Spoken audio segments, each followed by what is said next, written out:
Hey guys, and welcome to Daniel and Gian Talk. And as you can see, Gian's not here today. It's just me, but that's all right because I'm going to be reviewing the 2013 Malayalam film Drishyam. Before I get started with this review, I just need to make two quick announcements. For our subscribers out there, great news. We finally have permission from TVF to do all their content in our reaction videos.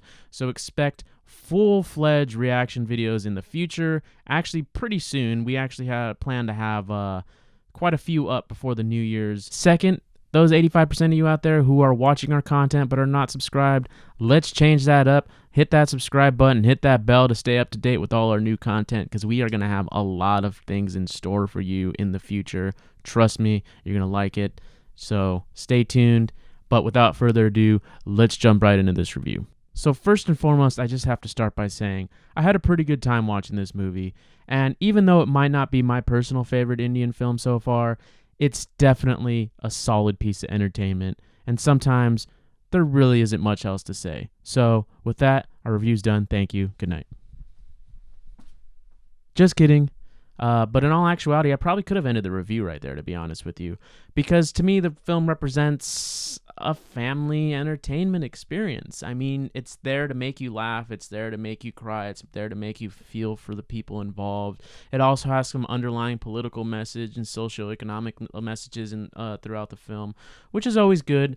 It, to me, wasn't a boundary pusher, but that's okay. You know, I'm okay with that. Because not every movie needs to be Raman Raghav 2.0, where it's this super intense thriller that shows the grotesque violence and everything else. We don't need to see that in every movie, and I understand that. To me, Drishyam is an example of an entertainment for the masses film, and that's okay.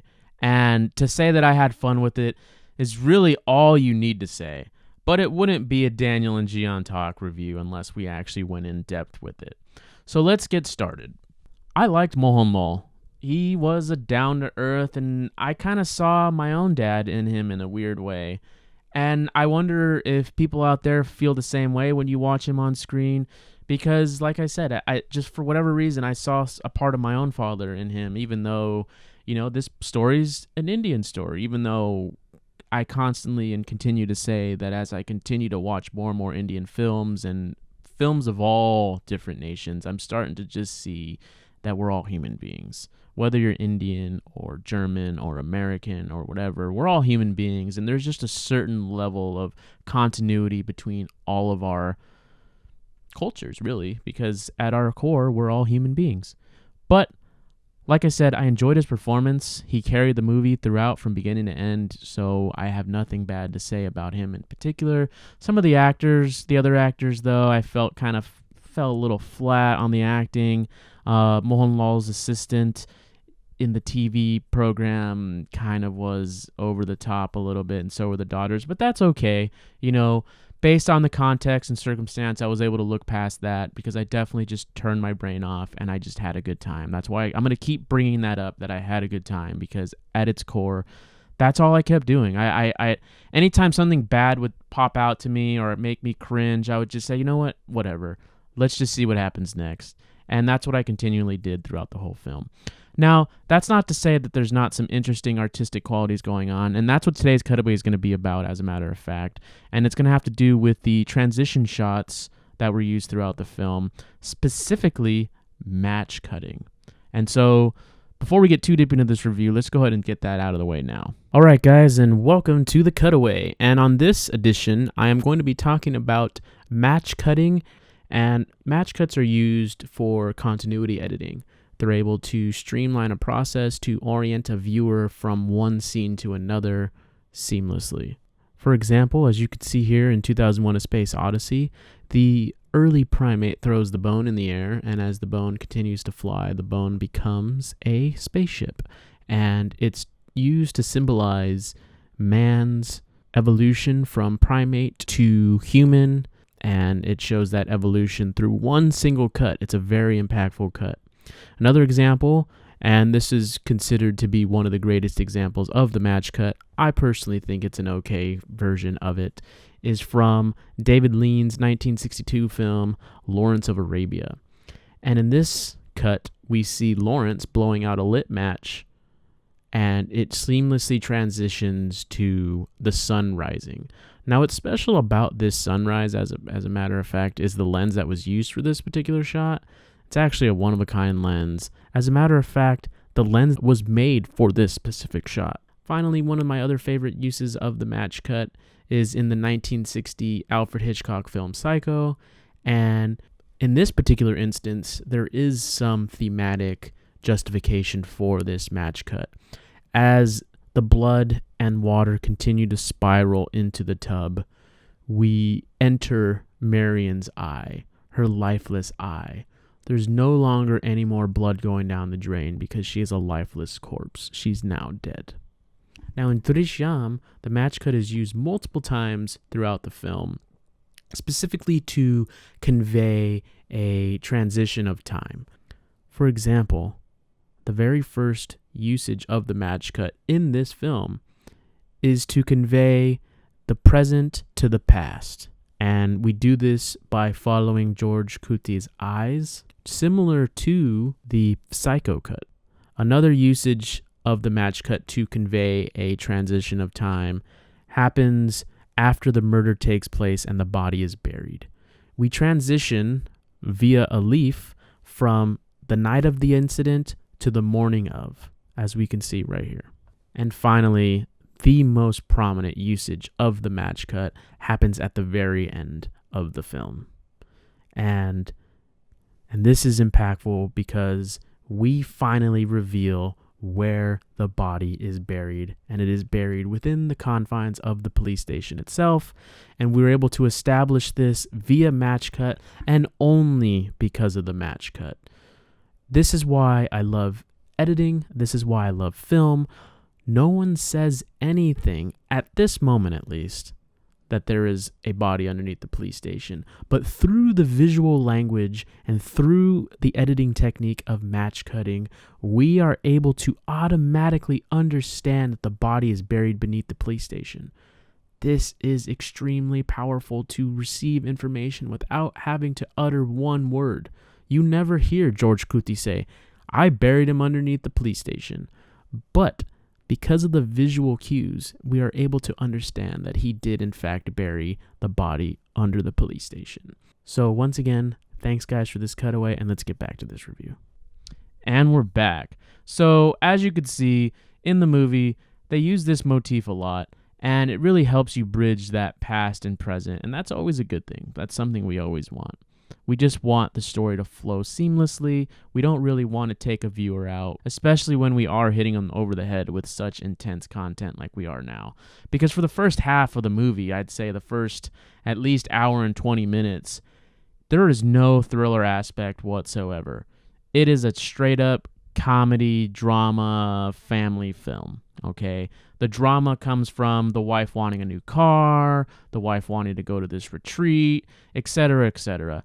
A new school for the daughters, basically family problems that middle class people, I'm assuming they're middle class, I don't want to make any judgments here, but maybe lower middle class, upper middle class, I'm not sure, so let us know in the comments, or let me know in the comments. But still, regardless, we have this sense of that's kind of what the story is going to be about. It's just about their relationship with one another, between daughter and father and family, stepfather, etc., and father-in-law, not stepfather. And there's a lot of fun moments because it really, really takes its time to get you to know who the characters are in this family, who the mom is, who each daughter is, who the father is, This is all key character building time, and I loved it, especially when Mohanlal's character falls through the canopy, that little lounge chair on the deck, and I thought that was funny. The wife tries on the heels and she falls over. These are all things that are out of their element, and it's just fun. It's a good time. It made me think of my childhood. When I used to play Little League Baseball, my dad was one of the managers of the team, and we used to play at this old crappy baseball field every once in a while because there was one team that was in this other city district and they didn't have enough kids to have their own league, so they would play in our league. And anytime we'd visit their field, The field was just uncut. There was chickens in the outfield. I mean, literally, it was just bad. And I remember one time my dad sat on the bench and broke the bench, and it was hilarious. And it was just one of those moments. And so I connected with it on that level, where it's just something natural and realistic, even though the things that they were talking about were on the nose and very exposition-y, but it's okay. They're amalgamations of conversations I'm sure we've all had with our parents in some form or another. And with that, the movie did a very good job. Because if you were to make this in Hollywood or Americanize this, that whole hour and a half would be 20 minutes. Unless you're doing a TV show, which even then you're probably not going to get away with. So for that, and this has been a reoccurring thing that I've noticed with all the Indian films I've watched so far, with the exception of Raman Raghav 2.0, the films take their time to develop characters. And I have become more and more appreciative of this. Because there's a fine line between getting things done in 20 minutes and getting things done in an hour and 20 minutes. Now, I still felt like you still could have cut some of this stuff out, but the fact that it is there now is very, very appreciated by me and will continue to influence me as a filmmaker. So I just have to say that. But that's the first half, because the second half of the film delves into a deeper and darker and more twisted story. It's not grotesque in regards to overt violence or anything like that. This is where the thriller of the drama thriller tag comes from, because we divulge into this world post a murder. The family commits a murder. Whether or not everyone did, they're all in it together. So they're all guilty of committing this murder. Now, the circumstances for the murder, I wouldn't say justifies it, but it definitely makes you debate back and forth as to who's right and who's wrong. And this moral ambiguity is actually something that I personally liked, and it's actually what helped me get through the film, because everything else was kind of by the numbers. And now what I didn't mention is Mohanlal's character is a movie buff. He's obsessed with it, especially since he's a part of this cable TV provider. So he's just constantly getting movies, inundated with movies and their information. And because of this, he's able to basically hide the murder that his wife and daughter committed. And that's kind of interesting. I actually like that twist. I thought it was underutilized a little bit. I also a little skeptical that it would work in real life, although I did read that there were 2 cases after this movie that people actually tried to do what was involved in the movie to cover up their own murders. And that's not cool. But, you know, it is what it is. I guess that's just what's going to happen. But with that being said, it was able to keep my attention throughout the whole duration, as I said. So the second half of the story actually reminded me of an Edgar Allan Poe story, The Telltale Heart.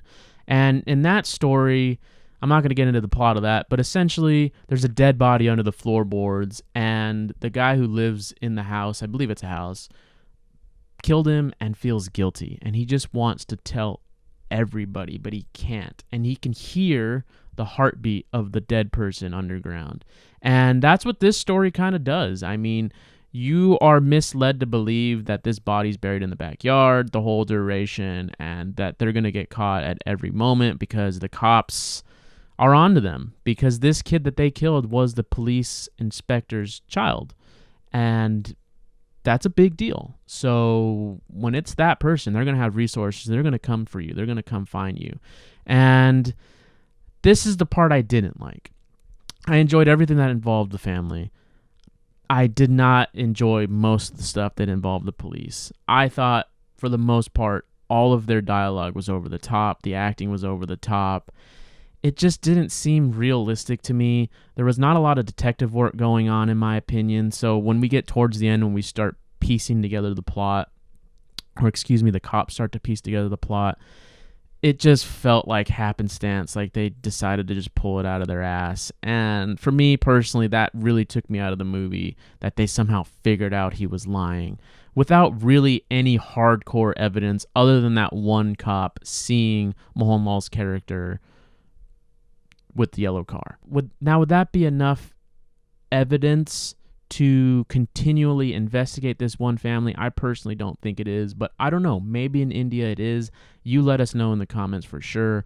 But I just feel like after that first round of questioning with the evidence being proposed that everything was in order, even though we know it was all fabricated, that it would have been enough to get the cops off the scent.